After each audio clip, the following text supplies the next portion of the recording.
لیکن پچھلا جتنا تجربہ ہمارا تلخ تجربہ یہ رہا ہے کہ جو بھی سیاسی جماعت آتی ہے تو پھر وہ مجبوراً یا نہ چاہتے ہوئے بھی رشتہ داروں کو ٹھیکے دینے پڑتے ہیں، ووٹرز کو ٹھیکے دینے پڑتے ہیں۔ آپ بھی تو کہیں ایسا نہیں کرو گے؟ انشاءاللہ ایسا ہوگا نہیں، امید ہے مجھے اللہ سے، نہ ہمارا ارادہ ہے نہ ہماری سوچ اس طرح کی ہے۔ ہوتا یہ آتا یہ رہا ہے کہ خود انوالو نہیں ہو گیا، باقی کم میرٹ بنا ہوا ہے اس کے اندر، اس میرٹ کے اوپر اگر ٹھیکہ اگر کوئی لیتا ہے، اس کا رشتہ دار لیتا ہے یا کوئی اچھا کانٹریکٹر لیتا ہے تو کوئی مسئلہ نہیں ہے،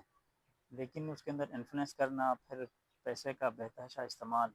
پھر جو اس میں سب سے بڑا مسئلہ ہے وہ منوٹنگ نظام نہ ہونے کے برابر ہے۔ بالکل۔ آپ ایکشن کے پاس جائیں گے، وہ اس طرح کا توجہ نہیں دیتا، وہ پھر ریویژن کے پیچھے، پھر ٹھیکیداری کے اندر انہوں نے ایک عجیب سا ایک نظام نکالا ہوا ہے کہ اسپیشلی یہاں پہ ہمارے جو سیاسی لوگ ہیں جن کے پاس اس وقت جو پچھلا 5 سال کا ٹینور انہوں نے گزارا، آپ ایک چھوٹی سی مثال لے لیں ایک کمپنسر ہاؤس کی، اس پہ کروڑ روپے لگے لیکن وہ کمپنسر ہاؤس آج بھی تیار نہیں ہے، وہ تیسری تھرڈ ریویژن کی طرف گیا پھر بھی وہ کمپلیٹ نہیں ہے۔ اس طرح کے جتنے ٹھیکے ہیں وہ اسی نہج پر آپ کے چلے جائیں گے۔ فار ایگزامپل آپ کو تتا پانی کے الٹرنیٹ ایک روڈ خالد خورشید نے دیا، ہم نے اس پر مخالفت بھی کی کہ آپ یہ روڈ نہ دیں، یہ پیسہ کہیں اور قیامت کے کسی اسکولوں پہ خرچ کریں، آپ ہم نے کہا کہ آپ ہاسپٹل پہ خرچ کریں، صحت پہ خرچ کریں، لیکن اس نے چند لوگوں کو نوازنے کے لیے، چند لوگوں کی مان کر پریشر میں آ کر وہ دیا، لیکن اس کی جو کانٹریکٹر ہے وہ ہمیشہ سے اس کا وتیرہ رہا ہے کہ وہ لو ریٹ پہ لے لے گا، اور ہاں اس کے بعد وہ کچے کام میں ورک میں سب سے زیادہ ریٹ 150-200% اوپر جاتا ہے، اور وہاں جو ڈی این آر ڈویژن ہے اس کو اپنے ساتھ مل ملاپ کر کے وہ پھر سارا پیسہ اسی پہ خرچ کرتا ہے، مین چیز بنتی نہیں، روڈ کبھی نہیں بنے گی، پھر اس میں انہوں نے کارپیٹ کرنا تھا، وہ بالکل اس کا زیرو ریٹ رکھے گا، پھر اس کو ریجن پہ لے کے جائے گا، حکومت کو مجبور کرے گا، بلیک میل کرے گا۔ یہی سیم استور میں ہے، یہی سیم اس نے یاسین میں روڈ لیا، وہاں پہ اس نے یہی حال کیا ہوا ہے کہ اس نے اتنی بڑی بڑی دیواریں بنائیں، کسی چیز کی ضرورت نہیں ہے، نہ وہ PC1 میں وہ دیوار ہوتی ہے، نہ کہیں انجینئر کے کسی اس میں وہ دیوار ہوتی ہے، نہ کہیں سے اپروو ہوتی ہے، وہ یہ کام چپ چاپ کر جاتا ہے اور پھر حکومت کو پھنساتا ہے، پھر پیسے نکالتا ہے، پیسے کھاتے ہیں، یہ ایک پورا نظام بنا ہوا ہے۔ جی، اس میں تو PWD کی جو ایک محکمہ ہے جس کو آج کل CNW میرے خیال میں نام جو بھی ایک، بالکل یہ یہ جو پورا ادارہ ہے اس کی پرفارمنس ہمیشہ سے ایسی رہی ہے کہ اس میں جو بھی پولیٹیکل لیڈرشپ آتی جو ہوتی ہے وہ اس پہ براہ راست کوئی انوالومنٹ کرتے نہیں ہیں، اور یہ لوگ تمام کام کو غلط کر کے پھر سیاسی قیادت کے کندھے پہ بھی ڈالتے ہیں، اس پہ کہیں نہ کہیں یہ بھی ان کا ایک اسپیکٹس ہے۔ اچھا، جو ایجوکیشن کا ایک بہت اہم ایشو ہے، اگر میں دیامیر کی بات کر لوں تو خواتین کی تعلیم کا سب سے زیادہ آپ خود بھی ان چیزوں کو انڈرسٹینڈ کرتے ہو کہ ہمارے جو ریجن ہے خاص کر دیامیر میں چلاس میں دیکھ لیں آپ کے پاس ایک اسکول ہے، تو تعلیم اور خواتین کی تعلیم کے حوالے سے آپ کے ذہن میں کیا میپ ہے کہ کیسے ہم امپاور کر سکتے ہیں؟ جہاں پر لوگ پڑھنا چاہتے ہیں وہاں پر ہم کیسے اس میں بہتری لایا جا سکتی ہے؟ اسکولس کی تعداد تو بہت زیادہ ہے، بلڈنگ اس ٹائم چلاس دیامیر ڈویژن میں دیامیر میں شاید 400 سے زیادہ اسکولیں ہوں گی، پتہ نہیں بہت بڑی تعداد میں اسکول ہیں، لیکن فنکشنل نہیں ہے۔ تو آپ آتے ہیں تو آپ کیا اسٹریٹجی اپناؤ گے کہ کیسے اس میں بہتری لے کر آ سکتے دیکھیں اس میں بہت آسان ہے، یہ کوئی بہت مشکل کام نہیں ہے، یا اس کے لیے لوگ تیار نہیں ہیں، یہ بھی نہیں ہے، لوگ وہاں تیار ہیں، جس طرح آپ نے کہا پڑھنا چاہتے ہیں، خواتین خود پڑھنا چاہتی ہیں، بچیاں پڑھنا چاہتی ہیں، والدین پڑھانا چاہتے ہیں، لیکن اس میں بہت سارے اسکول تو بہت زیادہ ہیں، جیسے آپ کا گاؤں ہے نیاٹ، وہاں پہ کوئی 32 اسکول اس وقت پرائمری بوائز اینڈ گرلس کا شاید میرے خیال میں نیٹ ورک ہے؟ نیٹ ورک ہے، لیکن اگر پورے آپ جائیں گے اس میں کوئی ملٹری نظام نہیں ہے، آپ کو PC4 نہیں ہوگا، ٹیچر جو ہے نا وہ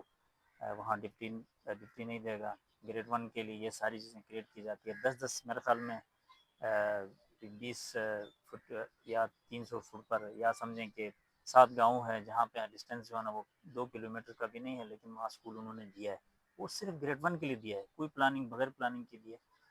پلاننگ ڈویژن نے بھی یہ اس چیز کو انہوں نے خود نظر انداز کیا، یہ ٹاپ سے باٹم تک یہ ساری چیزیں ہیں وہ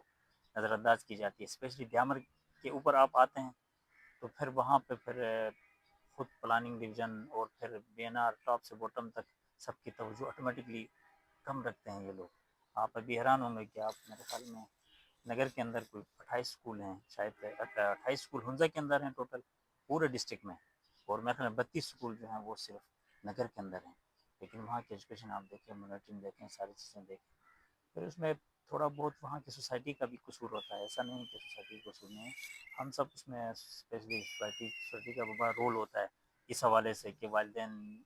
چیخیں بتائیں یہاں اسکول نہیں بنی ہے، یہاں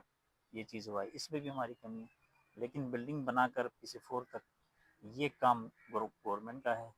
اور انہوں نے اس پہ بہت کم توجہ دی ہے، اسپیشلی کے عمل کے اندر آپ جتنے بھی آفیسرس کو وہاں دیکھیں گے، یا تو وہاں قومیت کی بنیاد پر آفیسرز وہاں تعینات ہوتے ہیں، یا پسند ناپسند کی بنیاد پر آفیسرز تعینات ہوتے ہیں۔ یہ 2.5 سال تو ہمارے اسی میں گزرا کہ آپ ٹرانسفر پوسٹنگ ٹرانسفر پہ زیادہ پوسٹنگ فوکس تھا۔ اور اپائنٹمنٹس پر بالکل آپ جس ایجنسی نے بھی وہاں اپائنٹمنٹ کے لیے آپ بلاتے ہیں، اس میں سے جو فیل ہے ان کو بھی وہاں اپائنٹ کیا گیا ہے۔ بالکل ایسے تو اس طرح کی چیزیں بہت ساری ہیں، ان ساری چیزوں کو ہم سب مل کر ہم سب نے ٹھیک کرنا ہے، اور اس کے لیے یوتھ ہے، سوسائٹی ہے، سب نے مل کر انشاءاللہ اگر ساتھ چلیں گے یہ بہت آسان کام ہے، ہم انشاءاللہ 6 مہینے 8 مہینے اور سال کے اندر ہم ان ساری چیزوں کو ٹھیک کر سکتے ہیں۔ اچھا، ایک جو سب سے اس سے بھی بڑا مسئلہ ہے، آپ نے حالیہ سرویز دیکھی ہوگی، جو اکنامک سرویز ہوتی ہے اکانومی کی معاشی طور پر، ہمارے دیامیر کا جو ہے سطح غربت سے 74% جو لوگ ہیں وہ بلو دا پاورٹی ریٹ سروائیو ہیں۔ انفارچونیٹ 10-10 11-11 یہاں سے منسٹرز وزیر آتے ہیں، باوجود کوئی کام نہیں ہو پا رہا ہے۔ آپ نے بھی ایک اسٹوڈنٹ پالیٹکس سے چیزیں انڈرسٹینڈ کی، آپ سمجھتے بھی ہو، آپ کو لوگوں کا دکھ بھی کہیں نہ کہیں تو ہے۔ کیا ایسے اسٹریٹجی اپنائیں گے؟ دیامیر بادشاہ ڈیم جتنا بڑا پروجیکٹ آیا، لیکن ہم الٹے امیر ہونے کے بجائے ہماری جو غربت میں مزید اضافہ ہو گیا، آج 74% پر ہم آئے ہوئے ہیں، یہ سرکاری اعداد و شمار ہے، ہو سکتا ہے ہم اس کو اگر مائکرو لیول پر جائیں تو یہ ہو سکتا ہے کہ ہم 84% پر ہو، شاید 10% لوگ ایسے ہیں جن کے کھانے پینے کی ضرورت پوری ہو۔ تو یہ اس مسئلے پہ آپ بطور قیادت اور پارٹی کی طرف سے کیا اسٹریٹجیز ہوں گی کہ یہ بڑا سیریس مسئلہ ہے؟ دیکھیں، 2-3 چیزیں ایسی ہیں کہ ہمیں دیامر سطح پہ بیٹھ کر 2-3 چیزوں سے غربت سے لوگ باہر نکل سکتے ہیں۔ پہلا جو جہاں سے ہم غربت سے نکل سکیں وہ تعلیم ہے، کہ تعلیم بلا تفریق انسان کو اس سطح پہ پہنچا سکتی ہے کہ جہاں پہ وہ پہنچنا چاہتا ہے، سب سے پہلے۔ دوسری بات یہ ہے کہ وہاں روزگار کے مواقع دیامر کے اندر بہت کم دیے جاتے ہیں۔ فار ایگزامپل دیامر پاس ڈیم بنا، لیکن ہم نے بارہا اس میں کوشش کی کہ ہمیں اس پروجیکٹ کے لگنے سے پہلے ہمارے لوگوں کو وہ جو ٹیکنالوجیز کا وہاں استعمال ہونا ہے وہ آپ پہلے بنا دیں، معاملے کو ہمیں تیار کر لیں، پھر آپ پروجیکٹ لگا لیں۔ ابھی آپ دیکھیں گے 6 سے 6,500 لوگ وہاں کام کر رہے ہیں، کچھ کنسلٹنٹ کمپنیاں وہاں کام کر رہی ہے، اس میں لیبر کے علاوہ بہت کم ہمارے لڑکے ہوں گے جن کو وہاں روزگار کے مواقع ملیں، اور وہ بھی بڑی سفارشوں سے، بڑی مشکلوں سے، اور وہ بھی ان لوگوں کو جن پیسے کی لگا بہت کر بڑی بھی، پیسے پیسے لگا لگے کر ہیں بھی، بہت۔ بالکل اس طرح کی چیزیں ہیں جو وہاں لگا کر لوگ وہاں لگے ہیں، لیکن ہمارے پاس جو ٹیکنالوجیز وہاں استعمال ہونا تھا، ہم نے کہا آپ ٹیکنیکل کالج بنا دیں، اس کے لیے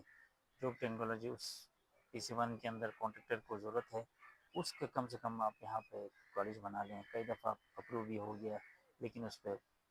عمل درآمد نہیں ہو سکا۔ یہ ہماری بدقسمتی ہے کہ ہمارے پاس یوتھ بھی بہت ہے۔ اب لوگ کہتے ہیں کہ دیامر میں طالبان ہیں، اگر آپ کو ان کو پراپر طریقے سے ٹریٹ نہیں کریں گے، ان کو آپ روزگار کے مواقع فراہم نہیں کریں گے، آپ دیگر ڈویژن سے، اضلاع سے آپ ایکول ٹریٹ نہیں کریں گے، تو آپ پھر ان کے ہاتھ میں بندوق ہی دیکھیں گے، اور اس کے علاوہ آپ کیا دیکھیں گے ان کے ہاتھ میں؟ آپ کیا امید کریں گے؟ جو بوئیں گے آپ وہیں کاٹیں گے۔ سر، اس تمام صورتحال میں ہماری لوکک، میرا جو تجربہ ہے یا جتنا میں سمجھتا ہوں، میرا تبصرہ اس پہ یہ ہے کہ لوکل ہماری جو لیڈرشپ ہے وہ اس کی رسپانسبلٹی زیادہ ہے۔ آپ بھی آئیں گے تو آپ کے اوپر کندھوں پہ بھی یہ ذمہ داری ہے کہ آپ، یہ ایک بڑا سیریس آپ نے پوائنٹ اٹھایا کہ جو بے روزگاری ہے اس سے لوگ پھر کہتے ہیں نا، غربت انسان کو کفر کے دروازے تک پہنچا سکتے ہیں، امام علیہ السلام کا قول ہے۔ تو ایسے میں کیا کیا اسٹریٹجیز ہونی چاہیے؟ اگر اس پہ بطور پیپل پارٹی کی طرف سے بھی، آپ کی مرکز میں بھی ہوتی ہے، پھر وہاں پہ بھی کچھ نہ کچھ سیٹ اپ ایک ترتیب چلے گا، آپ بھی اگر سسٹم میں آتے ہیں، کیا کیا ہم لوگ کر سکتے ہیں؟ ہماری بھی کیا رسپانسبلٹی ہے بطور یوتھ، اور ہم جو لوگ باقی دوسرے ملک شہروں میں رہتے ہیں یا دیگر ملک کے دوسرے حصوں میں رہتے ہیں یا ڈفرینٹ کنٹریز میں پڑھا لکھا طبقہ بھی، اپنے ساتھ ان کی رسپانسبلٹیز کی کیسے ہم اس کو as a team work build کر سکتے ہیں؟ اس میں دیکھیں، ایک تو جو بھی قیادت ابھی تک ہمارے پاس آئی ہے، وہ ہم نے سی ایم شپ کو بھی 2.5 سال ہم نے انجوائے کیا ہے؟ انجوائے کیا، اس کو بھی ہم نے دیکھ لیا، ہم نے منسٹریاں بھی دیکھ لی، منسٹرز ہمارے پاس آئے، لیکن یہ ساری چیزیں آ کر ہم اس کو صرف پروٹوکول تک انجوائے کر لیں یا کسی کو دیوار تک لگانے کے لیے انجوائے کر لیں، اس کو کسی کے خلاف ہم استعمال کر لیں، ہم نے ابھی تک یہ کام کیا اصل میں، ہم نے کوئی مثبت کام کی طرف اس کو موڑا ہی نہیں، اس طرف ہم نے سوچا ہی نہیں۔ تو ابھی اس میں ایسا نہیں ہے کہ ہم نے جامر باچا ڈیم جب بن رہا تھا تو ہم نے فیڈرل گورنمنٹ سے یہ ساری چیزیں لکھ کر لے لیں کہ ہمیں ان نہج پہ آپ یہ چیزیں کریں گے جس سے ہم غربت کی سطح سے نکل سکتے ہیں۔ اگر ہماری زندگی ڈیم بننے سے پہلے جیسے تھی وہ ہوگی تو پھر ہمیں ڈیم بنا کر اپنے آپ کو پانی میں ڈبو کر پورے پنجاب کو روشن کرنا یا پنجاب کے لیے روشنی دینا، یہ ہماری ذمہ داری نہیں ہے پانی دینا۔ ہماری زندگی کم سے کم ہم نے اس لیے بھی قربانی دی کہ چلو کم سے کم ان چیزوں سے ہماری زندگی کم سے کم باہر نکلے، ہم سطح غربت سے باہر نکل سکیں، ہم ترقی کر سکیں اس بنیاد پر۔ لیکن اس کے لیے بیٹھ کر پوری سوسائٹی کو اس پہ سوچنا پڑے گا، علماء کرام کو سوچنا پڑے گا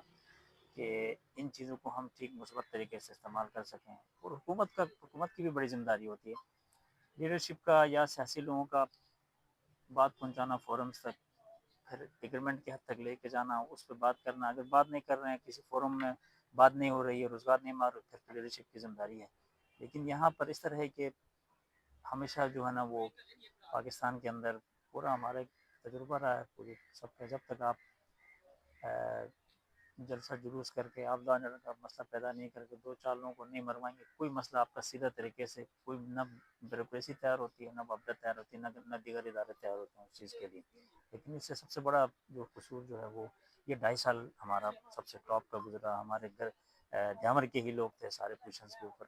انہوں نے بہت بڑی غفلت کی ہے، اور وہ ان ساری چیزوں کے ذمہ دار وہی لوگ ہیں میرے حساب سے۔ اس میں آپ سے اتفاق کرتا ہوں۔ ایک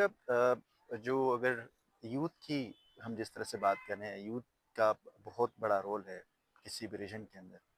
تو ہمارے ہاں یوتھ کو آپ کس نظر سے دیکھتے ہو؟ آپ اسٹوڈنٹ پالیٹکس سے دیکھیں اور ان کی کیا رول بنتا ہے؟ اگر ایز اے مانیٹر اگر آپ بات کر لیں یا ایک بڑے بھائی کے طور پر کیا سمجھتے ہیں کہ جو یوتھ ہے سینٹر کی؟ میں آپ سے سوال اس کو اور سادہ کر لیتا ہوں، جو الیکشنز میں ایک بڑی تعداد میں وہاں سے کینڈیڈیٹ آتے ہیں، آپ کیا پیغام دوں گے کہ آپ کس طرح کے بندے کو سلیکٹ کر لیں؟ کیونکہ ہمارے یہاں کوشچن آنسرس کا کوئی ہوتا نہیں، پبلک کچہری کوئی ہوتی نہیں، کوئی جا کر کسی سے ملتا نہیں، سوال جواب کرنا ہمارے یہاں بڑا مطلب ایک نازیبہ چیز سمجھا جاتا ہے۔ تو آپ کیا سجیسٹ کرتے ہو کہ اس الیکشن سے پہلے کیا اسٹریٹجی ہونی چاہیے کہ عوام سے جواب دہ کے لیے آپ بھی پیش ہو جائیں، اوروں کو بھی؟ دیکھیں اس میں اب یہ کہ ہمارے پاس پڑھ لکھے نوجوانوں کی بھی کمی نہیں ہے۔ ابھی ہم نے آپ سروے کر لیں گے تو میرے خیال میں ہمارے پاس جامعہ کے اندر کلاس کے اندر کوئی 350-400-500-600 انجینئر سے اوپر ہمارے پاس موجود بالکل ہیں۔ ٹھیک ہے، پروفیشنل لوگ بھی ہیں جنہوں نے انوائرمنٹ میں کام کیا ہے، بہت سارے تجربہ کار لوگ بھی ہیں، ہمارے پاس بہت اچھی یوتھ ہے۔ لیکن دیامر اصل میں ایک ٹرائبل معاشرہ ہے، یہاں پر بہت ساری یوتھس بنتی ہیں، یوتھس ہوتی ہیں، وہ آپ دیکھیں گے مخصوص مقاصد کے لیے لوگ ان کو استعمال کر رہے ہوتے ہیں۔ وہ مقاصد چاہے سیاسی بھی ہو سکتے ہیں، وہ کسی قبائلی اس کے بھی ہو سکتے ہیں۔ تو آپ دیکھیں گے قبائلی معاشرہ ہونے کی وجہ سے وہ یوتھ جو ہیں وہ قبائل کے اندر یوتھ ہے، آپ چیک کر لیں، فلاں یوتھ جتنے بھی نام آپ کے پاس آئیں گے قومی وہ بنیادوں کے اوپر، قومی بنیادوں کے لسانی اوپر، بنیادوں کے لسانی بنیادوں پر یا علاقائی بنیادوں کے اوپر یوتھ جو ہے نا اپنے اس کو ویلفیئر کا کام سمجھتی ہے، اور وہ سمجھتی ہے کہ وہ سارا دیامر اس سے ترقی کر جائے گا یا جی بی سے ترقی کر جائے گا۔ ایسا تو نہیں ہے، ان کے چند مقاصد تو پورے ہو سکتے ہیں، کسی کو دیوار سے لگا سکتے ہیں، کسی کو دبا سکتے ہیں، لیکن وہ تبدیلی کبھی نہیں لا سکتے ہیں اس چیز کے لیے۔ اس کے لیے ہم سب نے بیٹھ کر ایک پوائنٹ پہ آنا پڑے گا کہ ہمیں تعلیم کو لے کر ہم نے کہاں تک جانا ہے، اور کون سے ریجنز دیامر کے اندر بھی وہ بہت زیادہ غربت سے نیچے ہیں، جہاں پہ تعلیم نہیں ہے، جہاں پہ حکومت کی توجہ کم ہے، ہمیں اس طرف توجہ دلوا کر اس کے لیے ساری قربانی بھی دینی پڑیں گی، چاہے کچھ بھی دینا پڑ جائے۔ پھر صحت کے ایشوز ہیں، آپ صاف پانی کا بہت بڑا مسئلہ ہے کلاس کے اندر، آپ شاہین کوٹ، پائن کوٹ اور یہ جلیل گاؤں، یہ کیفیز کی طرف آپ جائیں گے، جب گلیوں میں ہم جاتے ہیں لوگوں سے ملنے کے لیے تو ہمیں خود شرم شرم آتی آتی ہے۔ ہے کہ بھائی یہ کس طرح کی ابھی تک یہ 50 سال ہم نے کیسے گزارا ہے۔ اور یوتھ کو بھی اس بات کو سوچنا پڑے گا، سوچنا چاہیے کہ بھائی ہم جن کو ووٹ کرتے ہیں، جن کو جتاتے ہیں، آخر ان سے ہم کبھی تو سوال پوچھیں کہ آپ نے کیا کیا ہے۔ ایک دفعہ تو کم سے کم کلاس کے اندر ہم تبدیلی لے کر آئیں، اگر ٹھیک ہے آزما لیں، چاہے میں ہوں چاہے کوئی بھی ہو، ضروری نہیں ہے کہ میں یہ بات اپنے لیے کر رہا ہوں، میں پورے دیامت کے لیے کر رہا ہوں۔ وہ دیکھ لیں ساری چیزیں کہ بھائی ہمیں شعور دینا پڑے گا ان لوگوں کو، اور باشعور لوگ ہیں چلاس کے، ایسا نہیں کہ چلاس سیاسی میدان میں میرے خیال میں، لیکن بلوچستان کے سارے لوگوں کو جو سیاسی لیول پہ پریشانی ہوتی ہے وہ دیامت سے ہی ہوتی ہے۔ آپ چیک کر لیں ابھی کا جو کیبنٹ کا مسئلہ تھا وہ دیامت کی وجہ سے ہی پھنسا ہوا تھا، باقی لوگوں کو کوئی آپ اتنا بڑا انٹرسٹ نہیں ہوگا آپ ساری چیزوں کے اندر آپ دیکھیں گے۔ تو اس طرح یوتھ کو جو ہے نا وہ سوچ سمجھ کر، ابھی بہت اچھا بہت سر، زیادہ اگر لکھے پڑھے ہم لکھے ہیں، انہیں سوچ سمجھ کر اپنا ووٹ کا حق رائے بالکل دہی استعمال کرنا ہوگا۔ یہ اگر ہم میری طرف سے سجیشن ہے، اگر ہم کوئی کھلی کچہری رکھ لیں پبلک کلاس میں تو آپ اویلیبل ہوں گے؟ بالکل اویلیبل ہوں گے، آپ آئیں گے، ٹائم دیں گے، بیٹھیں گے وہاں، کوشچنز ہوں، لوگ بیٹھیں، سائیکل ایشوز پہ بات کر لیں، سمجھائیں، ہمیں بھی قائل کر لیں، ہم ان کو قائل کر لیں، جہاں ہماری کوتاہی کمی ہوگی ہم درست کر لیں، ان کی قومی کوتاہی ہے وہ درست کر لیں، ہم اپنا سمت کم سے کم سمت طے کر لیں کہ ہمارا سمت ہے کیا۔ آخر میں کوئی یوتھ اور عوام اپنے حلقے کے اس سے ریلیونٹ لوگوں کو اگر کوئی پیغام دینا ہے تو؟ میں اپنے حلقے کے اور بالخصوص چلاس کے، تھوڑ کے، حدود کے، کھنر کے، بٹور کے، گیج کے نوجوانوں سے یہ گزارش کروں گا، اپنے بڑوں سے گزارش کروں گا کہ انشاءاللہ پاکستان پیپل پارٹی جو ہے نا وہ لیکن بلتستان میں حکومت بنانے جا رہی ہے، تو امید ہے کہ انشاءاللہ یہ عوامی حکومت ہوگی، یہ انشاءاللہ کسانوں کی،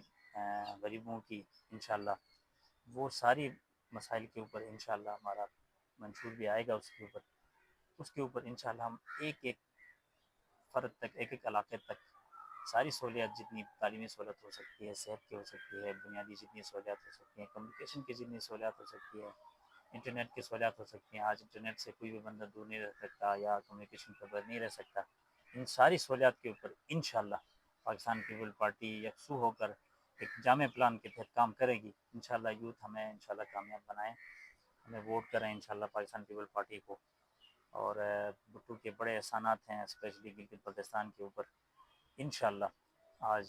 ہمارے جو جتنے بھی کینڈیڈیٹس ہیں وہ انشاءاللہ پیپل پارٹی کے اندر آپ اکثریت دیکھیں گے وہ یوتھ سے ہی ہیں اور یوتھ ٹائپ کے ہیں انشاءاللہ۔ بہت شکریہ ناظرین۔ حلقہ دو کی جو مسئلے ہیں ہمارے، جس طرح سے گلگت میں بھی ایک حلقہ دو بڑا سیریس ہے، سکردو میں بھی حلقہ دو، ایسے ہی دیامی ڈویژن کا یہ جو حلقہ دو ہے یہ بھی ہمیشہ اہم رہا ہے۔ اس کی بڑی وجہ یہ ہے کہ ڈویژنل ہیڈ کوارٹر ہے، ایسے میں جو عوام ہے وہاں کی، جس قبائل کے بھی ہیں، جس علاقے سے بھی ہیں، چاہے وہ تھور سے لے کر چلاس تک، بٹوگا سے لے کر گیچ ہو، کھنر ہو، ہڈور، تمام لوگوں کی یہ رسپانسبلٹی ہے، وہ آپ ان چیزوں کو دیکھ لیں کہ آپ کا خطہ اگر ترقی کر رہا ہے تو ایسے ہی چلیں، اگر نہیں ترقی کر رہا ہے تو پھر آپ کو سوچنے کی ضرورت ہے۔ مجھے اجازت دیجیے، اللہ حافظ۔